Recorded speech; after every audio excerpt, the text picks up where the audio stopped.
Welcome to the Empowered Learning Podcast, where we explore stories and strategies that help you lead, grow, and transform.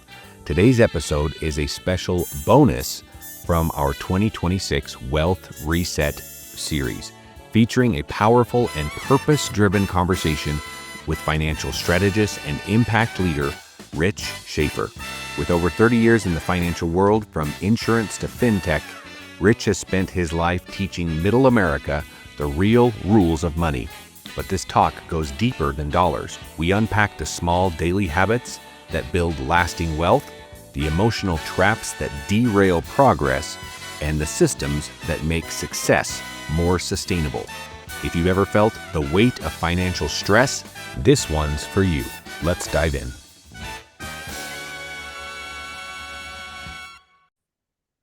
Hello, Rich. How are you today? I'm doing great, Andy. Pleased to be here.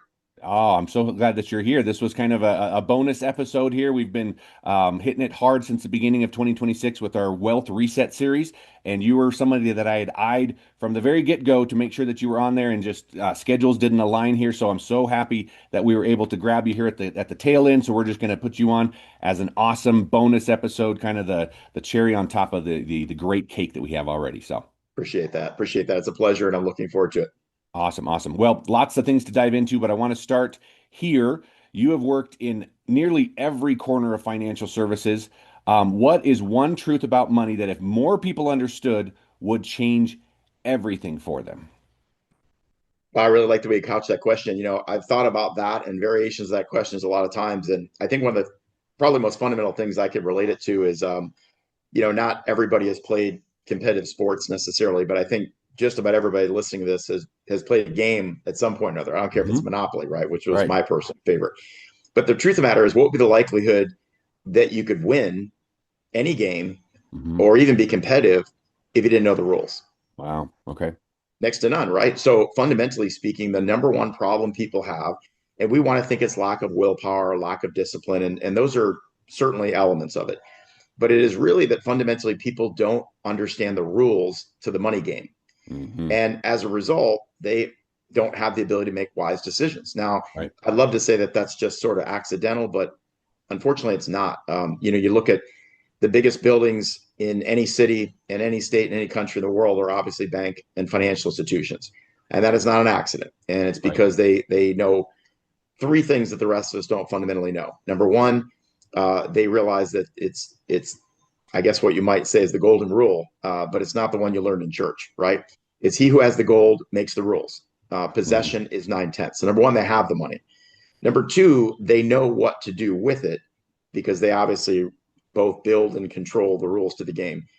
And then number three, they're actively deploying the use of money all the time. So I think, this isn't a hating on the big financial companies, but imitation is the greatest form of flattery, right? So our whole goal is, how do we help the average person not only know and understand the basic rules to the money game, but to be able to deploy or emulate the same sort of strategies and so forth that they have. And so I think that's probably over the years, the 3 decades or so that I've been in the industry, I would say that most of the average Americans, if not are directly, feel shut out from that. And I think that sadly that has been intentional. And I would even adopt the phrase that I think a lot of people could relate to. That is, we've all become conditioned to become loaners of our money, not owners, right? We've Okay. gotten into loanership of our money, not ownership. And getting back to the golden rule, possession is 9/10. Let's think of a couple examples that everybody could relate to. 83% of all bank accounts are non-interest bearing accounts, i.e. checking accounts. Now you might find yourself wondering, well, why in the world would that be? Now we could say 3, 4 years, 5 years ago, Andy, when interest rates on savings accounts were a tenth of a point, a quarter of a point. You could say, well, that's the reason. Well, okay, perhaps. But as of up until recently, you could get 3, 3.5, 4, even closer to 5% on an online savings account. So that couldn't have been the reason. Right. It's because, unfortunately, most people, let's say they make 5,000 a month, just for argument's sake, across the board, middle America, and their fixed expenses are maybe four, right? And then they spend an extra maybe $100, $200 a week going out to dinner, going to the movies, whatever the case may be. So it's all said and done, they might not have more than $200, $300, $400 a month left. So in Right. their mind's eye, they think, Andy, well, What difference does it make if I'm getting an Mhm. interest on $200, $300, $400? What they Right. don't understand is that's not how banks make money. They make money on the entire $5,000 and any remaining portion that exists every single day until it's spent. Mm. They're actively deploying the use of that money to their advantage. So much so that they are actually loaning that money out in what they call an overnight lending rate at about a half percentage a day. Now, just think about that right out of the gate. That's about 180% a year that the average bank is earning gross on the use of your money that they're paying you zero. So that's a high cost or foregone opportunity cost. Number two, take as an example an escrow account, those that have mortgages. And if they have above a certain loan to value, they've got to have escrows for tax and insurance. Well, think about that. Their grand responsibility, Andy, is to pay your taxes once a year and to pay your taxes twice a year, or your insurance rather twice a year. Well, that is tens and tens and tens and tens of millions of dollars collectively. But even for the average person, it might be 4, 5, 6, 8, 10,000 a year. Well, how much interest do we get on their ability to use our money to make those three payments a year? Nothing. So Right. again, we're loaning our money, and they're of course taking ownership of it. The last example that might be even a tax return, right? Mhm. People get Right. a 3, 4, $5,000 tax return. They're doing a happy dance, like, oh my God, I've got this built-in Mhm. forced savings, and now I'm going to go on vacation. Well, that might be true, but what they're not realizing is all they're really doing is overpaying on their taxes every single week, week after week for an entire year, and then the government's giving back a portion of it, and they're getting zero interest. And all of this is because we don't fundamentally understand the basic core principles or the rules to the money game. We don't Yeah. understand the real power. So every dollar that a consumer has to have three jobs. Okay. It has to be used to pay down debt, Okay. cancel interest, save and accumulate money. So it's how do we put our money actively to work for us? We're able to get it to do those things 24/7, 365, even in our sleep. That is how banks and financial institutions leverage the use of money. Quite frankly, generally our money. So every job dollar again needs those three jobs. You know, pay down or eliminate interest, if you will, Okay. pay down debt, and save and accumulate money. And if you're not doing that, somebody else is. So it's all about that full circle of helping people develop a greater sense of financial education, understand the rules, the basic fundamental rules to the money game, and develop that philosophy that they need to become an owner of their money Right. instead of a loaner, because he who has the ownership has the control, and he who Mhm. has the control is the one that's going to leverage the success. Yeah. No, I love it. That's great. I appreciate that. It's a good breakdown there, and I would agree, especially coming from the education space, right? I didn't jump straight from Mm-hmm. teaching straight into the finance aspect of things, but numbers has always been something that's very interesting, and I'm passionate about. So this opportunity obviously is just a wonderful way to kind of combine the two, and coming from the vantage point of a teacher as an educator, it's I guess my the scales have I fallen froze off. there, by the way, just so you know. I think I froze for about 10, 15 seconds. Okay. We'll splice it together. You were fine. I never missed anything for you, but Okay. let me just hop back in here. Um, so I've felt as an educator, as I, get into this new world and just understand more, that kind of the scales have fallen off. It's like, oh my gosh, we are doing Yeah. an awful job of sharing, to your point, the money rules, right? They don't know. I mean, it is I'm embarrassed to say that I only learned about high yield savings accounts just a few years ago. Why Mm. is that? Like, I feel like I'm a pretty smart guy, but that was never shared with me. It's never Yeah. something the banks are going to tell you because why would they, right? And I get that question often, and I'd love to get your take on it. Is why is it? Why do we not Yeah. know these? Why do we not know these rules? Like, doesn't it Mm. make sense that we would know them? Kind of. I guess it Well, depends on the perspective, right? What are what are your thoughts on that? it doesn't, right? Again, he who has the goal makes the rules, right? So you got Hmm. to think about, is it to the advantage? Right.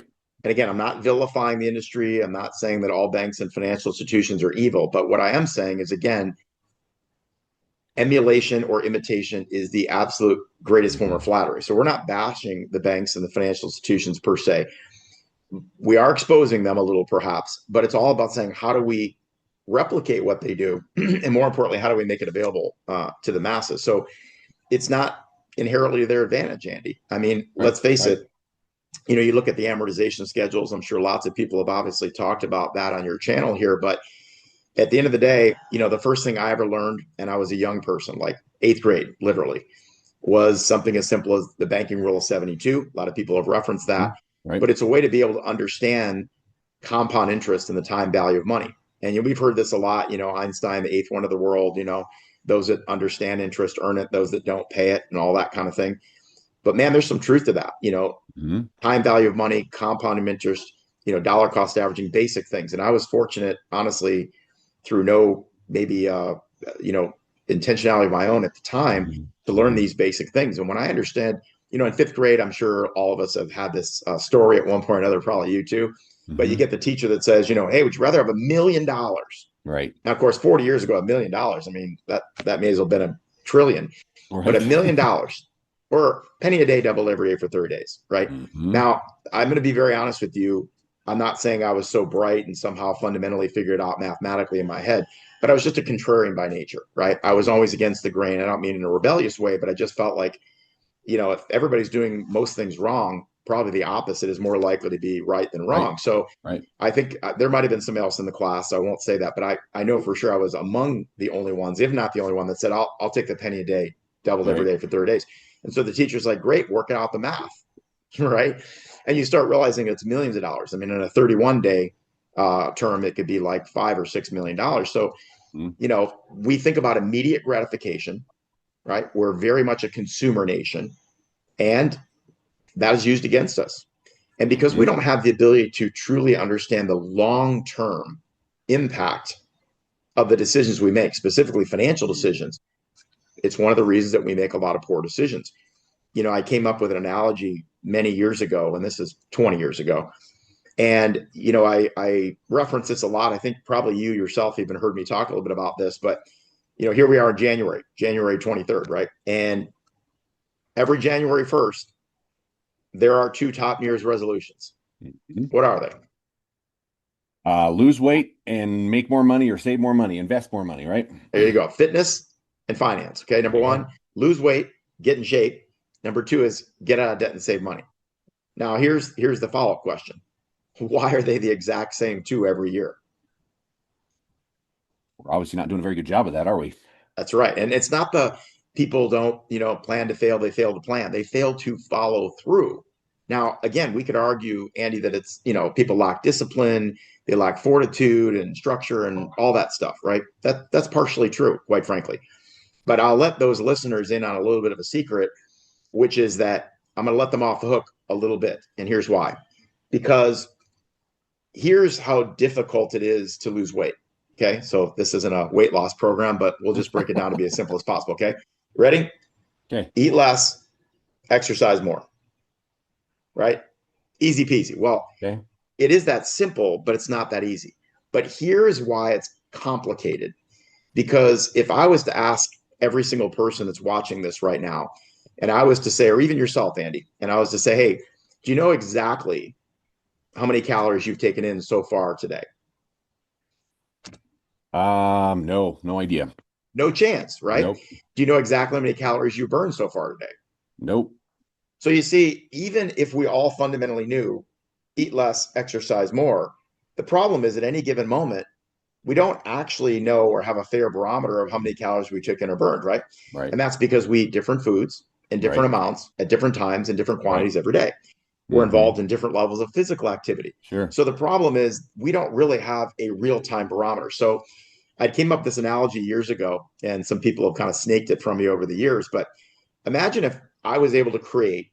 Now, I have not done this yet, but I promise you, if I do, if you talk to me, it's going to be long, long distance, okay? Because I'm going to be on an Okay. island somewhere. There you But go. if you had a magic fork, and Okay. every single time you took a bite of food, there was a gauge on the side of that fork that would tell you exactly how many calories that bite of food represented.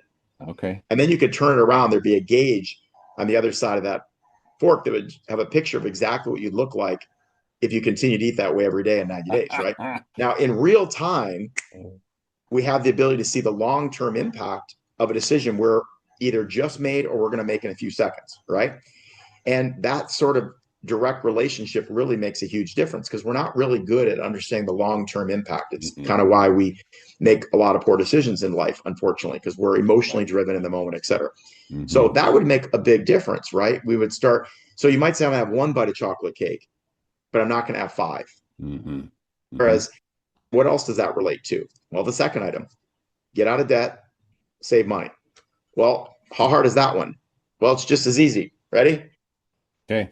Spend less, make more, right? Spend less, save more, right? It's that simple. But again, it's not that. It is that simple, but it's not that easy. But let's build upon that. Well, that's because even if you were salaried, right? Is it possible you could get a raise? Hopefully, Sure. right? Could you Right. get a bonus or something? Possibly. Could you get a tax refund? Sure. Could you lose your job? Yes. But even if none of those things happen, inflation is going to impact your buying power any given day, Mm-hmm. right?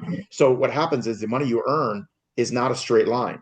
Mm-hmm. It's the number one failure with most financial planners. They operate on this false premise that your income's going to stay the same and all Right. your expenses are going to stay the same. And if you take the difference and do this for 30 years, you'll be there. That's absolutely moronically impossible, right? Right. So if you say, okay, these elements are going to change, just like the calories you take in. Well, what do we know for absolute certainty, Andy, is going to change all the time? Expenses, right? Yeah. Especially if you have a family. Mm-hmm. One kid needs braces, the other needs glasses, right? Okay. You fix the transmission, the brakes go out. You fix the washer, the dryer breaks. And when is that going to stop? Never.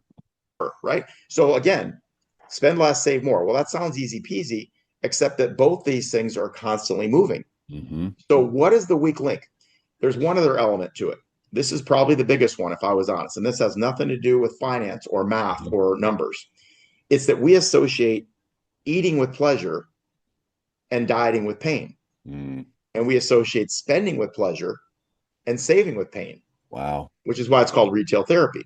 So as long Mm. as that's the paradigm, every single time we have something that occurs that's stressful or a life tragedy or disappointment, which is only going to be every other Thursday, you're going to immediately go back to what? What brings me comfort or satisfaction or pleasure? Spending and eating. And then we wonder why these are constantly epic challenges. We wonder why these are the top two New Year's resolutions each and every year. Well, there Mm-hmm. you go. So what if we could create a way? Now, in the weight loss, calorie intake, burning standpoint, I don't have a solution for you there other than there's calorie counters and pedometers and heart rate Sure. monitors and all these sorts of things. Okay. Right. But in the financial world, we do. And that Right. is the entire basis of why we created financial GPS. And Okay. as far as anybody can detect, I'm not usually one to take the bravado, parade lap here. But in November of 2006 is when I first kind of came up with that idea, that analogy, right? And GPS wasn't even that common, quite frankly, back then. You didn't have GPS unless you had a really expensive car, because Okay. smartphones weren't even out yet. But it made a lot of sense because, we're both about the same age, but it wasn't that long ago that the only way that we could gauge direction is like a sundial, basically. Definitely before our Right. time, Andy, but it Sure. wasn't that long ago. Right. But then we eventually came up with compasses. Right. Now, when you think about that, my grandfather, by the way, in Michigan, had an old Burgundy Crown Victoria, and he had a big old compass that was on the dashboard. And I thought that was fascinating, right? I'm a young kid, and I'm like, because back then, we could sit in the front seat of the car and it wasn't against the law or something as a kid. And I used to be fascinated. I'm like, how does it know, Grandpa? I mean, every time we turn, how does it know, right? Well, it gives you general direction. Right. And then we came up with more and more detailed maps. Do you remember Thomas Guide by any chance? I don't remember that one. Is that Tom Tom? I remember that one. No, it was called that was a GPS thing. It was Okay. called Thomas Guide. And it was like a Okay. much more detailed that gave you landmarks and things like that. Okay. And then MapQuest. I know Oh, you yes. remember I that remember one. MapQuest. Okay? Oh, yeah. Heck yeah. We thought we were cool kids in town. We had MapQuest. Right. MapQuest was great. The only problem with MapQuest was that if you got lost, Yes. you didn't have access to a computer or another printer, Correct.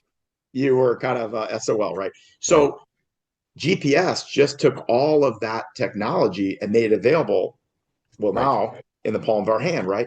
So what if we could literally create GPS for money, something that would dynamically and in real time calculate the impact of every single financial decision you made or anticipate making.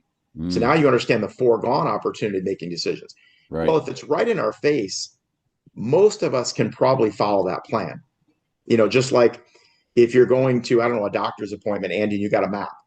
Well, a map doesn't take account for some important things, right? If life was a straight line and there was no car accidents and no traffic and no detours and no Mm-hmm. flat tires, it would be easy peasy. Sure. But in the Right. real world, there's all those things. Mm-hmm. Traffic could be unexpected, weather, railroad crossings, detours, etc. You might have to stop and take the kids to go to the bathroom or get something to eat or get gas, and it goes on and on, right? But GPS is able to say instantaneously, this is what it's done to your ETA, your estimated time of arrival. And this is how many more miles or minutes you have to go. Well, the question is, if you're running 4 minutes behind for your appointment, Andy, what do? You put your foot on the gas, you drive a little Speed bit up. Yeah. faster. You don't come to that complete stop at the stop sign, unfortunately. You go through the orange light because you know with certainty the amount of time you have to make up. Right. What if people had that ability financially? Right. What if they could understand the long-term impact of every single financial decision they made Right. in real time, and it could constantly navigate and recalculate the impact? But now the ETA is when you're going to be out of debt. Now the dashboard is how many more years or months or interest is at stake in real time.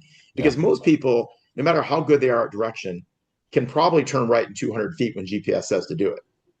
Right. And if they don't, recalculate. Now you got to turn right in 2.6 miles. You got a 3.1 minutes. So that really comes down to, we're not all going to become more financially educated tomorrow, right? We're busy. We have lives. We have children. We have jobs. We have family issues, etc.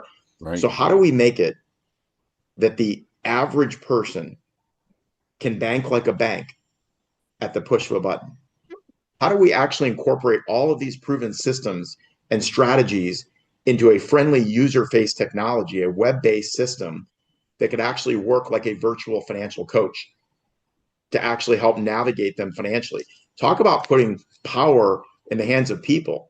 Now they don't need to understand or know all the rules to the money game, because we're going to build all that into these algorithms, these factorial math engines into this system that's going to help the average person level the playing field with some of the most sophisticated planners, advisors, CPAs, and accountants that you could get. And now we make it available to the masses in a user-friendly platform. And that's really pretty powerful. And it's one of the things that I think continues to inspire and excite me, because now I can take all this desire to want to educate and make it available in the palm of somebody's hand. Because even when you deal with financial planners, and I've been one, so I'm certainly not saying it negatively, but if I'm your financial planner, Andy, and I meet with you once a year to do a financial checkup, right? Or maybe twice a year. Well, that's about 6 months too late, because the car is going to break next week and you're going to see a commercial for a trip to Disney, and your whole budget's going to change every other week or two or every month. So by the time you revisit that person, your whole situation's changed. Or you sit down, you have this great financial plan mapped out, and on the way home, you see a shiny new car you want to buy, or like I said, a trip for a commercial for a trip to Disney. And guess what? That whole plan went up in smoke in about 30 seconds. So what is it that constantly keeps us engaged in that process, like visually in front of us, and has access to it 24/7, 365? You think like even in weight loss, we were referencing that at the beginning, right? Joining a gym is not going to help you lose weight. It's just the first step. Well, the first step is you coming up to the resignation that we're tired of being fat and out of shape, right? So that might come first. I've got to have the fortitude to want to do it. Like, right, I've got to be sick and tired of being sick and tired. But joining a gym helps, because now you have a vehicle to help you do it. But now, what if the gym is right across the street? It's conveniently located, right? You could literally walk there if you needed to. And what if you solicit the support of one of your friends to be your workout partner? Well, you're more likely to go now? Well, sure, because you don't want to get grief for not showing up and leaving your friend hanging. What if now you used a pedometer and you used to track your steps, and you used a heart rate monitor, a calorie count? What if you hired a personal trainer? Now, have you significantly increased the likelihood that you're not only going to go, but you're going to go consistently, and you're going to help maximize your time there? Well, significantly. And guess what? Working out works if we do it consistently and we follow through. Well, financiers are no different, Andy. At the end of the day, there is not a lot of magic in the industry. There are some secrets, there is some knowledge, there is some tricks of the trade, if you will, and basic rules to the game, as we referenced at the beginning. But if we could create the most conducive environment possible where it's virtually available at your fingertips 24/7, 365. And you literally have the ability to reference your little financial coach and have this navigational support. And if you decide, well, my daughter's going to have her sweet 16 in a couple of weeks, or, one of your kids is going to get married in 5 years, or you want to buy an RV, those are all hypotheticals. What if you could build them into that strategy and the system could help you navigate how to achieve it even more quickly and with certainty? That's a huge confidence builder, and it gives people a lot of hope. Yeah, I love it. I love it. I want to return back to the idea of this of the going to the gym and this kind of stuff. I love just the analogies because they're so true. Everybody can relate to the fact that like, hey, it's the beginning of the year. This is probably 2 years removed, but I'm similar to you. Like I'm kind of over the idea of the New Year's resolutions. Those drive me nuts. It's like, okay, I'm off track on the 15th, so I guess I got to wait to the next year. Like that's absolute crap. Like stop kidding yourself. Like just restart the next day. Anyways, that's a whole nother story. But this idea of, if our goal is to lose weight and to get in shape and this kind of stuff, I mean, you hit it on the head right here. And I've actually had conversations with this about my son or with my son, is that it is, to your point, it is simple as to what you need to do to get in shape. Right? He's in National Guard and he's trying to get ready for a specific test, right? He's got to run the 2 mile, he's got to do so many push-ups and sit-ups and this kind of stuff. Like, here's the bar. This is where you need to be, and you are here. So what is your plan to do that, right? I mean, I can give him a plan, ChatGPT can give him a plan, but when you add accountability, when you add there's a specific time frame, like we have a schedule, then we're going to add a coach to this, like every layer of added accountability and support improves the likelihood of him hitting those goals. Very well said. Right. Couldn't agree more. And I feel like it's the exact same thing with your finances. I'm sure you've heard this as well. As like, oh, well, I can just budget better and just make sure that when I have some extra money, I'll throw it at that. Sure, you could, but are you? Are you doing it consistently? Or are you, every time you have even $50.17, are you strategically putting that to help you accomplish your goals? Are you really doing that? If so, then bravo, good on you. You are not like most Americans, because most people think anything under $500 or $1,000 just rounds down to zero. That's just going to we're going to roll with the punches. We are not applying things strategically, mathematically, as smartly as possible to help us reach our goals. Yeah. Giving a financial GPS that takes all the guesswork out. And I'm sure you're the same way. We only have a million other things that are on our plate. I literally don't have enough mental energy to run those factors in my head. And what about this? And now the car broke down, and now the this, and now the whatever. Like, we don't have time or mental energy to do that. So offload that to something that's far smarter than we are, and trust that it's going to give you the best advice, moment by moment, dynamically, to help you reach your goals. Listen, that's perfect. In fact, I'll add something to that. Is that, having been a little bit of a math finance nerd for quite a period of time here. I mean, at one point I had 13 licenses. And the reason I did so is because I don't want to be a one-trick pony, right? I wanted to say the old expression, when you're a hammer, everything looks like a nail, right? And so you find various professionals, and no disrespect to them, but if you're a real estate agent, you're going to convince people that the absolute perfect thing to do all the time is buy more real estate. Right. Maybe not, right? Or in the medical space, if you're a chiropractor, getting adjustment and addressing subluxation is going to cure cancer, right? Or if you're a surgeon, et cetera. So there's a place for everything, but not everything is applicable in every situation. It's the same thing financially. But one thing is for sure, cash flow management is absolutely at the epicenter of all of that, because you're not going to be able to accomplish anything. I don't care if it's canceling interest, paying down debt, saving, accumulate money, if you're not being more judicious about understanding the impact of your money. And one of the things that I was so excited that we built in years ago was the true cost calculator. I probably focus on that more than anything. There's a little bit of a story about this.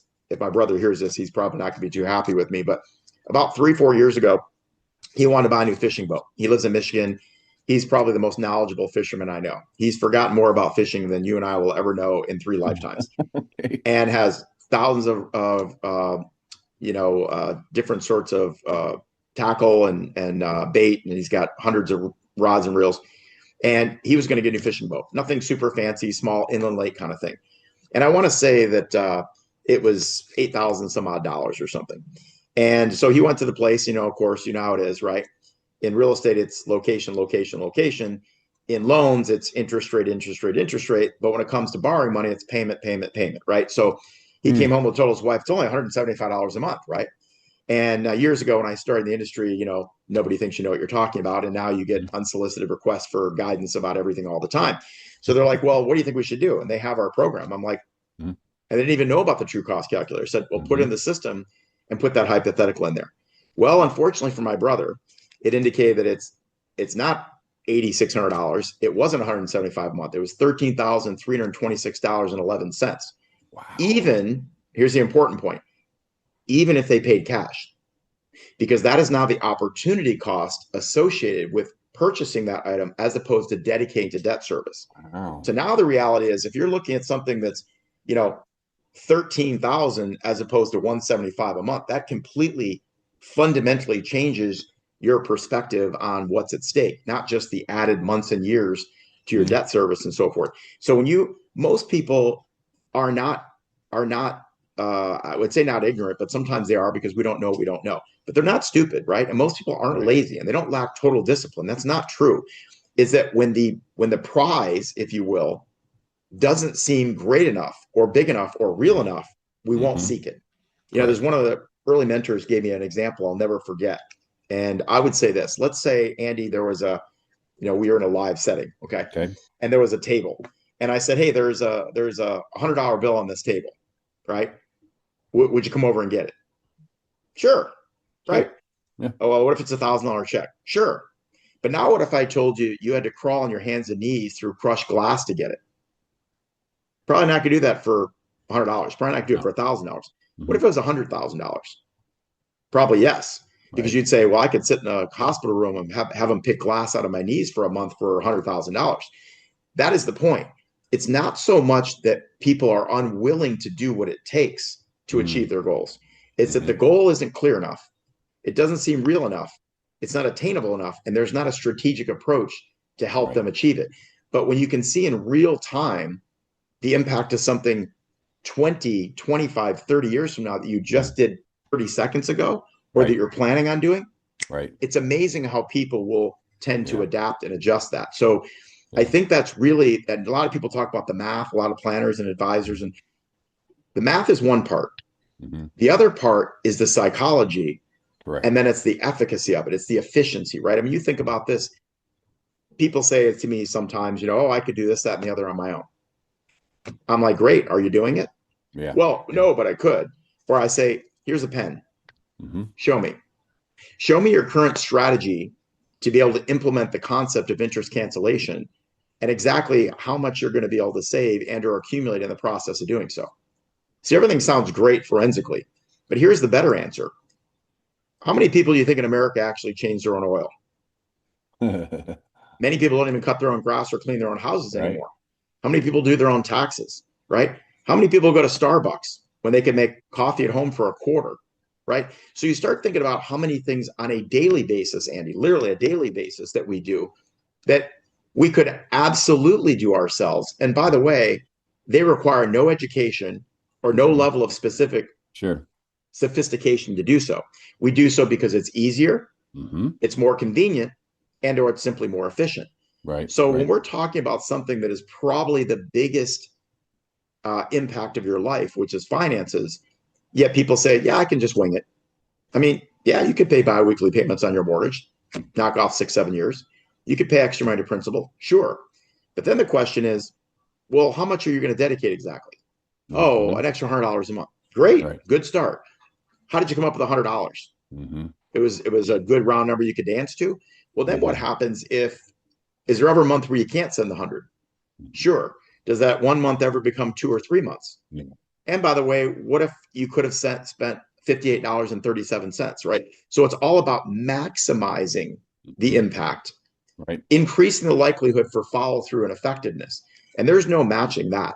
That's really where technology can be helpful. Now, a lot of ways technology is a distraction and all that stuff. But when you can actually deploy technology like GPS, there's nobody that's going back to using a map. I don't care what Dave Ramsey or anybody else says. Nobody's going back to using a map or a compass or envelopes and cash when in 2026 you can have access to things like GPS. No, I love that. And I'm so glad that you brought up Dave Ramsey, and this is in no way meant to dissuade and to besmirch his lovely name. Nope. But one of his prime lines, everyone can quote it, right, is rice and beans, rice and beans. Tell me why that concept, I mean, you brought the idea of psychology into this. Um, I won't answer. I'll follow up with my thoughts on this, but I I know would where you're love to going. get your idea on the idea of like to get out of debt, you must live on rice and beans until you have reached that point. Give me your thoughts on that. I have some thoughts of my own.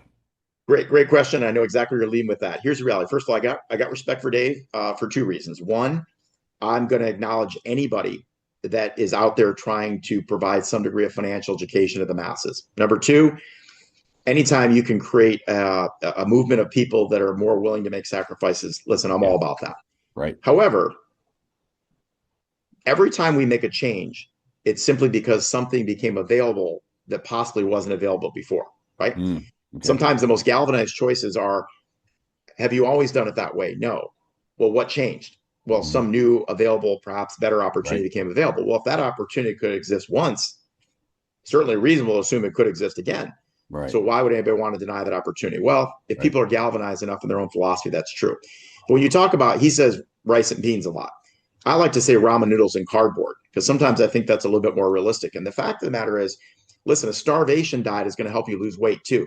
The problem is it's not sustainable Yeah. because at some point you're either going to die or you become emaciated and you're going to have a lot of problems. So the reality is, how do we accomplish three things? One, convince people that there's a genuine opportunity to accomplish something. Number two, ensure that they're actually going to follow through. And number three, they're going to do so consistently enough, long enough to achieve the result. Now, the problem is when you have the extremes. Now, I'm all about, no pain, no gain in certain sort of nominal ways. Okay. But as an example, as we get older, the no pain, no gain doesn't work so great physically, right? Because the reality is there's a point of diminishing return. We can break down. Finances are no different. And if you create so much stress, and I'm not saying go blow money and being indulgent, I'm certainly not saying that.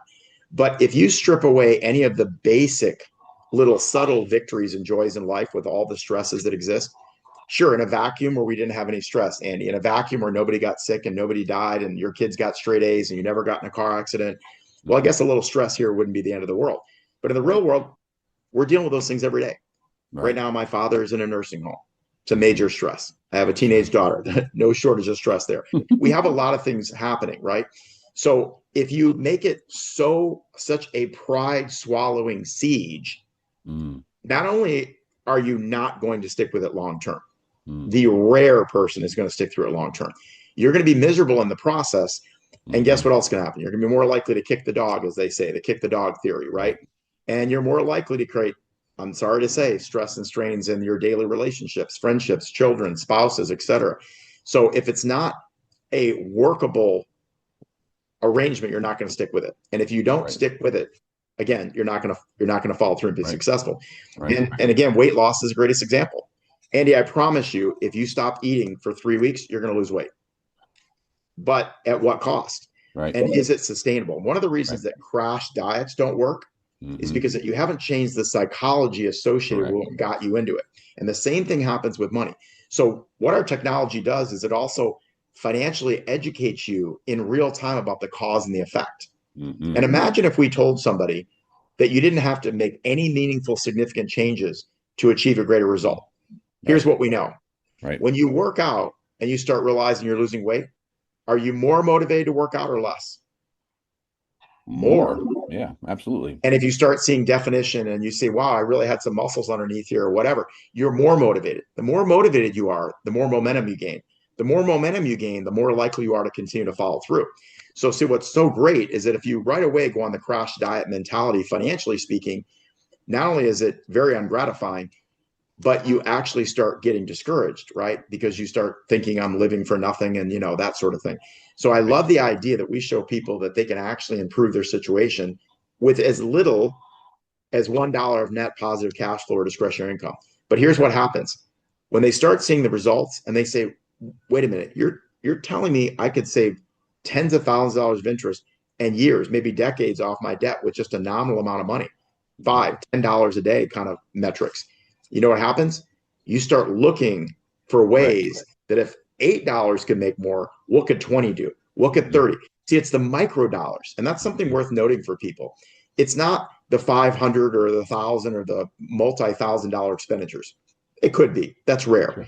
Right. It's 5, 10, $20. It's going to $6. Starbucks, right? It's we don't start realizing most of the families we see probably have two, three, $400 a month of real net discretionary income, positive cash flow. Well, if you're a husband and wife, well, $300 a month is only $10 a day. That's $5 a day per spouse. Are you telling me the average family isn't, forgive the expression, I know it's a little crude, pissing away $5 or $10 a day? Sure. Sure, because Mhm. it's doing a bunch of things that they otherwise could easily do without or do themselves. But it's not worth the sacrifice until they Right. see the potential impact. And Right. then they're more motivated to get more granular in their budget and say, Correct. am I paying for that subscription I don't use anymore? Right. Do I really need to do this? But they're now motivated on their own, Andy, to start Mhm. making those changes Right. because they want to gain more. That's why our average client is 18% ahead of schedule. Yeah, I was just going to mention that. I thought that was brilliant. I mean, just when you see the initial debt-free date, like, oh my gosh, this is so motivating. Let's get on this. To your point, you start looking for ways to kind of trim back. Yeah, I've heard lots of different stories of like, hey, instead of going to the store every week, let's go every other week, right? So that, I mean, there's a million different ways to kind of shave that down. I always relate it back to the idea of the GPS aspect. If I'm going across the state and it tells me I'm going to get there in 7.5 hours, I'm like, heck no, I'm not. It's going to be 7 hours. I'll show you, right? So it's kind of this competitive thing, but the idea, and I know you've mentioned it, and the conversation we had with John, he really emphasized the idea of this cause and effect. There's mm-hmm. nothing else out there that gives you immediate. I mean, you talked about your magic fork idea, immediate cause and effect. If you purchase this, what's it going to do to your debt-free Right, debt? Positive or right. negative, right? The true cost aspect, all of that stuff. There's nothing else out there that's giving you that real-time feedback of like, is it worth it? And then you make the Oh choice, man, right? No really good. judgment on our side. You get to make the choice because before you could claim ignorance. You can't claim ignorance anymore when you have this system of like, if you make this decision, this is what it's going to do to your debt-free date. I had a conversation with the guy the other day, and we're just talking about, money is not the root of all evil. That is a misquote Right, quotation of the Bible, right? The love of money is, but it's the idea of like money is a tool to use what you want to, right? I am all about. I know you're an avid traveler. yeah, Like take the trip, do the thing, make the memories, right? Just understand what that's going to do, and that's totally worth that. I would say those experiences are worth it. Is the Starbucks a day, is that really worth it? right. Then you get to make the Good point. choice.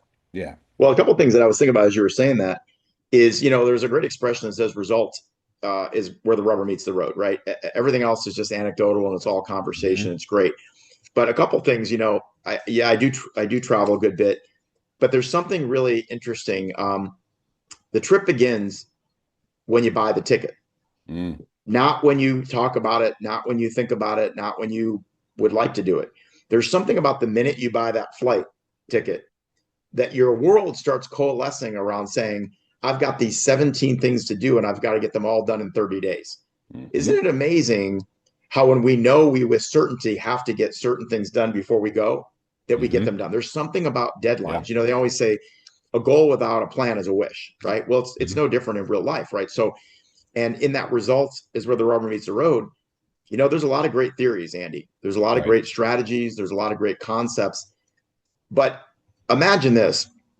I told you how to get to my house, Hmm. and you heard me tell you. Okay. Well, that's probably not going to be very effective because you're likely to forget it. Hmm. I tell you to write it down, Mm. but you might not even be able to read your writing. But there's something about saying something like GPS is going to be able to actually navigate you in Right. real time. And that's just the name of the game, Yeah. period. And I think also we forget, most people that use GPS, particularly from their phones, Hmm. as opposed to maybe their cars, don't realize that the route you choose or the destination, but the route is sort of preset, but you Correct. can customize it. Most Right. people don't really think about that, right? It's You could true. go Yeah. shortest route, fastest Right. route, avoid toll Right. roads, highways. Sure. Sure. So you do have some ability to customize Hmm. the route in which you'd like Right. to take. Right. Its just goal is one purpose. How do I get you from point A to point B as quickly as mathematically, or in our case of the Right. system, Right. financially available, right? As Yeah. I possible. have. No, I have to interject this because I've been all in on this financial GPS analogy. It makes all the sense in the world.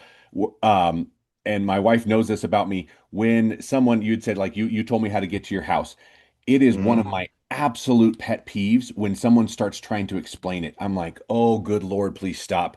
Don't tell me to turn it at the Johnson's Road and you remember so and so, this kind of Sure, stuff. right. The Piggly Wiggly. Oh my gosh. Well, and just random things that I would have no idea because this is not a place that I live in. Anyways, that's just Right. a personal thing. However, the relation to what it is we're talking about, how similar is that to following strategies that we heard a long time ago, right? Oh, it's the avalanche method. Oh, Right. okay, but is it always? Doesn't it matter Right. how the Right. the interest is calculated? Are we basing these decisions on the poor directions that we receive to someone's house? I think that that's Mm, that's kind of an interesting man, good, correlation good, between good, the two. good way to say it. In fact, I probably beat this drum more than anybody, but you know, financial planners have a major dilemma. Okay. Mhm. And they always say this, oh, you don't want to pay off your house. Your interest rate is only 4%, let's just say. Okay. Right, right. And they got a lower rate a few years ago. And you can invest it at 6 or 8. So you're ahead. I go, baloney. Okay, here's why. Because 4 ain't 4 and 6 ain't 6. Because number one, it's not interest rate. It is how the interest is calculated, how the finance charges are assessed, and how, when the payments are applied, that determines true debt service cost or interest volume, right? Mhm. We're very caught up and not understand the difference between simple versus compound interest, but also fully amortized interest. Here's a great example. Let's say that a client or somebody listening here had a 6% credit card. That'd be likely to be impossible, but just for argument's Right. sake, they had a 6% Sure. credit card. They had a 6% car loan. They had a 6% line of credit and a 6% mortgage. Okay. On the surface, they all look the same. They're all 6, but only Mhm. the note rate is the same. It's not, again, it's a matter of how the interest is actually calculated, how the finance charges are specifically assessed, and how, when the payments are applied. So let's use the credit card example first. You run up $1,000 balance, okay, and you pay it off in full before the grace period. How much interest do you pay? Well, zero. But now, then the question is, did the interest rate in that equation have any impact whatsoever? No. It could have been a 0% interest rate, or it could have been 29.99%, which is generally the national usury limit. The interest rate in that particular scenario had absolutely no bearing on the equation at all because of the way in which the payments are applied. Let's take a line of credit, borrow the same $1,000 in the first, pay it back on maybe the 17th or the 24th or what have you. Well, you don't pay zero interest because it doesn't work exactly like a credit card, but you're Right. paying interest on an average daily balance. That means you're no longer paying 6% of $1,000. You're paying the equivalent of maybe 2 or 3% on that $1,000. So again, it's all about that. Mortgages, of course, we know interest Right. volume, front end load, et cetera, et cetera. Interesting thing about that, by the way, we talk about this sometimes, but even the word mortgage, right? And people don't realize that there's a play on words there with Latin and the history of that and so forth. But it's mort, like mortician, like death, right? It's death pledge or death grip. Well, no wonder, because most people end up having it, carrying it most all of their life. There you go, death pledge. That's right. So talk about the irony of that, right? We didn't even preempt this, by the way, Andy. It just so happens we're both. No, that just came out naturally. Something else interesting for those that are a little bit interested in the history of this, but having owned a few mortgage companies, something really interesting is that back when there was a time when homesteads occurred, right? Andy, you got this property. Friends and family and neighbors help you build on it. Wonderful. You own it. But when mortgages came out, the original mortgages, you had to put 80% down. Oh, wow. They would only finance 20, and it was a 5-year balloon. Wow. Okay. They started coming up with longer term instruments like 15, even 30 years. That's in and around the post war era. Well, guess what? They were not dummies. And so they structured the loans in a certain way for a certain reason. Because there used to be a movie called The 7-Year Itch, a little bit before our time, but it was with Marilyn Monroe. And it talks about the biological and physiological reality that we tend to replace most of our cells about every 7 years. And Mm. guess what? The average person gets divorced in 7 years. They take a new job in 7 years. They move Mm. in 7 years. That is not a Mhm. coincidence. So the banks, when they were putting together the instruments, realized they consult the U.S. Census Bureau, and they realized the average person at that time lived in their home 7.2 years. So guess what? They built this particular type of schedule around loading as much interest as humanly possible during the entire period of time the average person was expected to live there. Not a coincidence. Again, the system is rigged against the average person. Now, secondly, you ever wonder why a bank, even your same bank, would want to refinance you from 6 or 8% to say 4? Same bank. We're not talking about a new lender. Why would the same bank have any desire to reduce the amount of interest that you're supposedly paying them? Well, because not that there's not a place to refinance. I'm not never going to say that. But it is important to recognize that there are 3 negatives that instantaneously occur when you refinance. Now, I'm not going to get into whether or not that's advantageous to invest or, home improvement or debt consolidation. Number one, 74% of all people with 23 years or more left on their mortgage go back to 30 years. Yep. Now, adding 4, 5, 6, 8 years to the term of your debt, is that to your advantage or the bank's? Clearly to the loan holder. Number 2, and this is probably even crazier, but most of the time, it's not free. You could get some VA scenarios where there's no cost, but it's generally you're adding $6, $8, $10, $12,000 or more to the amount of the loan. So adding to the size of your debt is that to your advantage of the banks. But last but not least, and this one's actually the worst, even if you went from, say, 6% rate to a 4% rate, you're only impacting the note rate, okay? So you've actually increased the amount of interest volume that's actually being assessed to that loan because you're starting it back to the beginning of that amortization schedule. And so it's all about these little small things that we just don't fundamentally understand. And quite frankly, we intentionally don't understand. You can even look at car loans. Part of the reason they went to leasing is a complicated conversation. Part of it was to shorten the term. People buy cars more frequently, reduce, payment shock or cost, and et cetera. But it's also because they changed all the language, Andy. They went from down payment to capital cost reduction. They went to value to residual. They went to interest rate to money factor. And all of it was designed in a way, could they have used the same language?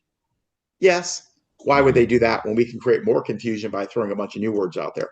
So unfortunately, the system is sadly fundamentally designed and working against the greater good of the average person. Yeah, I completely agree. Wow, man, my head is just spinning with potential ways that we could go on this. We're already further in, longer than I was thinking we would go. Again, I don't want to promise anybody anything too much in the future, but before Rich and I started hit record on this, we're like, there's so much to talk. It's really hard to fit this into one episode. So who knows? Maybe something in the future we can extend this conversation and dive into more specifics because my goodness, we are literally scratching the surface of all of the different things that people need to know. I know that Rich's heart is in education. You have to educate first. Another thing, and I'm sure Rich would agree on this as well, is knowledge is great, but knowledge not put into action does you absolutely no good. And it frustrates me to no end when I have conversations or workshops with people and we're like, okay, this is great. Now we know, and then nothing changes. And it's like, oh, it breaks my heart. So I guess let's land this plane for now, knowing that, again, hopefully maybe in the future we can have some more conversations in a similar thing or maybe different. But let's kind of get back to kind of the idea of people right now are feeling overwhelmed. They're feeling, right there. The system is rigged against us. We don't feel like we are in a good spot or we have just succumbed to this idea that we are just going to be in debt the rest of our lives. Yeah. What message would you like to share with those people that just feel like this is all good and fine and this kind of stuff, but what's the reality of me ever really getting out of this system? I'd say you say a mouthful there, and it reminds me of 2 things that come to mind. You referenced this earlier. There's a big misnomer. We act like money's so evil, and there's a lot of things that can be abused and misused, right? So money's never the most important thing. I'm never going to say that. I don't think it. I don't feel it. I don't believe it. But right up there with oxygen, it's a pretty important thing to have to be able to exist on this world. Right. And it's a matter of how do we now position ourselves to better do it. So I'd say the thing that I hear a lot And I'll share this with you personally, but I was doing an event in California several years back, and I was kind of getting on, I guess, if you will, a little bit of my passionate soapbox about, the importance of making an impact on people and fundamentally changing the way that Americans manage their money, and things of that nature. And somebody kind of came up to me, a little bit of a heckler, I don't know, maybe just jaded, I guess, and he said, "Come on, you really think you're going to do that?" I said, "No, we're going to do it." Mm. I said, because here's the thing, what we do, I get it because I've heard it. I'm sure you have too, right? People are like, "Oh, come on, that can't be possible. That's got to be too good to be true." Right. I have Right. two answers to that. I say, Okay. first of all, it's not. It's good, it's true, and we can prove it. In fact, we guarantee it because it's math. It's not magic. Numbers are the only thing in the world that are still true, right? I'm not saying you're going to drink a certain shake and lose 10 pounds. I have no idea. But I know 1 + 1 is 2. I know 2 + 2 is 4, and it's always going to be. So the fact that we can actually guarantee it because it is math, it is provable, is really an incredibly part of it. And I think that's also where, we talk about results as where the rubber meets the road. Well, Andy, we have a PhD in results here because we actually have a system that we can mathematically and quantifiably guarantee. Now, the reality is, can I guarantee everybody's not going to throw their laptop in the lake, or they're going to quit their job? Of course not. But I can guarantee that the impact is big. And I'll tell you, it's interesting. I was talking to somebody just the week before last, and he said, "What kind of business are you in? Are you technology, it's debt, et cetera." Yeah, that is the vehicle we use. That is the mechanism that we use to do this. But at the end of the day, we give people hope. Yeah. There's one of my favorite movies of all time is The Shawshank Redemption, and there's an Mm. incredible scene in there where they're in the courtyard. It's Morgan Freeman and Timothy Robbins, and he's talking about hope. And Morgan Freeman says, "Hey, hope's a dangerous thing. You can't have that in here." He said, "Hope is not only a good thing; it might be the best of things." And before my stepdad died a handful of years ago, he said something to me that kind of resonates with me a lot right now. And he said, "Rich, I was always an ambitious kid, so he never had that concern." He said, "But you really only need three things in life to be truly happy or successful. You need something to do. You need something to keep your mind and your body active.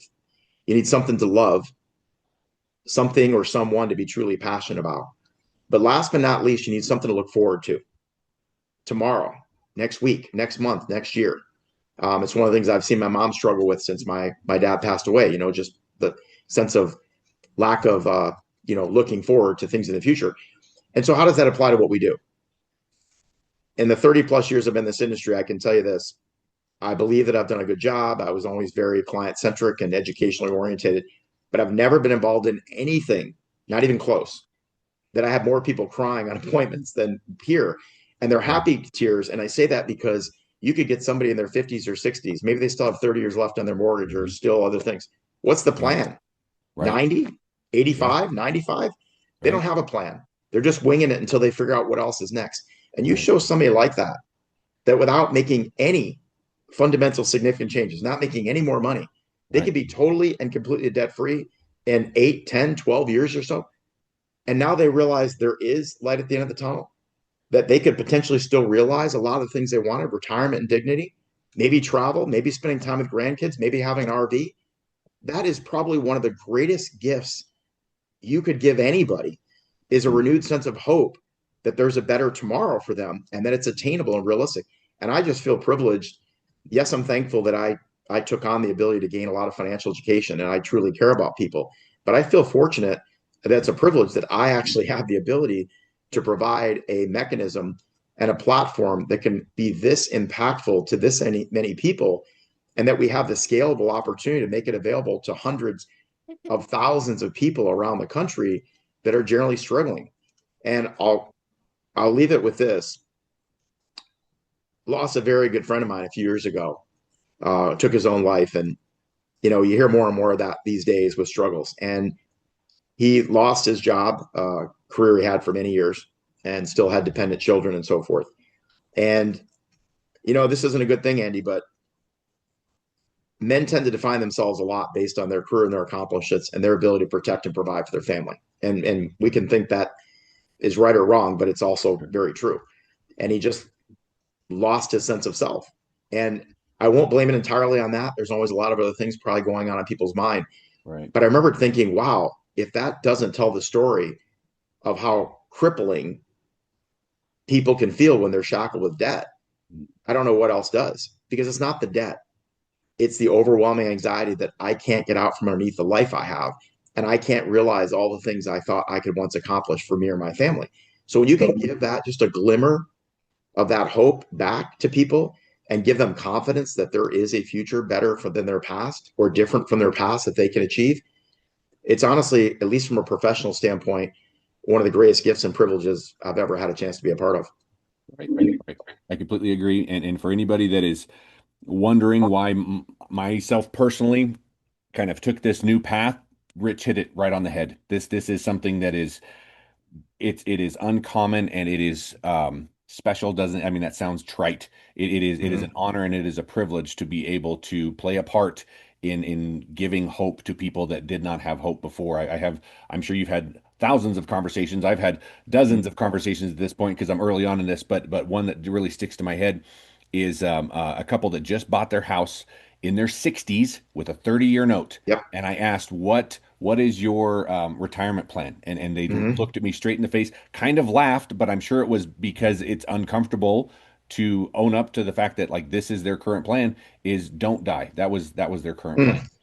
And it just, that hit me like a ton of bricks. I mean, it's like, and I don't think that's an isolated event. I think that is happening No, all across America, that people just it have no hope whatsoever to be able to retire, to get out of debt because they don't know of a better way. And that is our greatest privilege, is to be able to share that hope with them. and it's not isolated. It's not isolated. In fact, I will tell you, and I think probably everyone on this call or everybody that's going to listen to this podcast is going to relate to this. You know, the top three answers that people give us when we ask them when they're going to be out of debt? Okay? No. Number one, I have absolutely no idea. Top answer, obviously. And number two is never. And number three is exactly what you referenced. I think I'll probably be dead before I'm out of debt. Now, and I'm telling you, this is the mass numbers of people, right? Nobody's going to tell me, oh, I'm going to be completely out of debt in 8.6 years. That's not. So it opens up the possibility that what if you could know? What if you did know? What would that change? How would that change the way you see your future? How would it change the way you live your life? How would it change the decisions you make?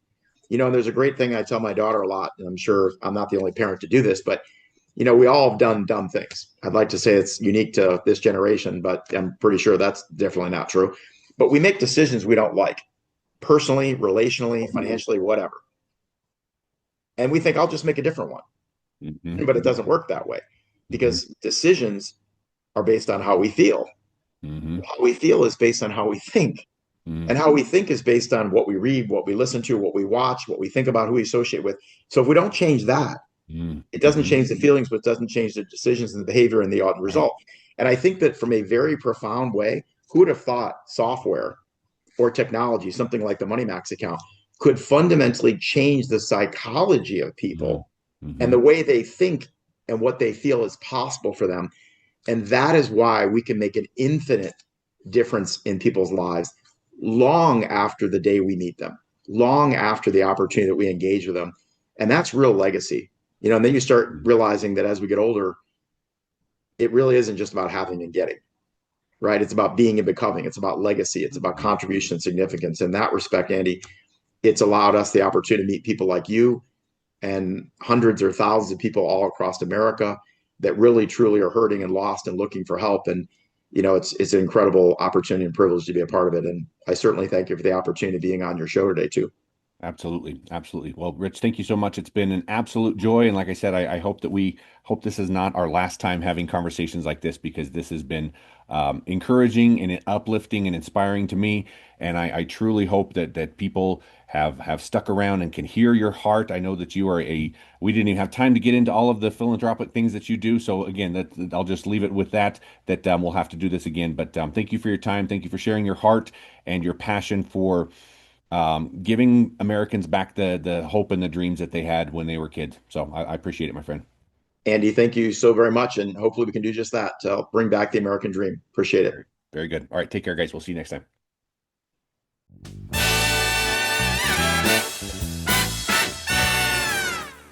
If you've ever thought, I wish someone would have taught me this sooner, you're not alone. But the truth is, it's not too late to take control.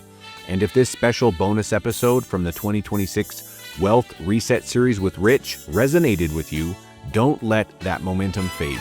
Take the next step, schedule your debt-free analysis directly with me, and let's take a look at what's truly possible for your financial future. Remember, it's not about perfection, it's about direction. Let's walk towards freedom together.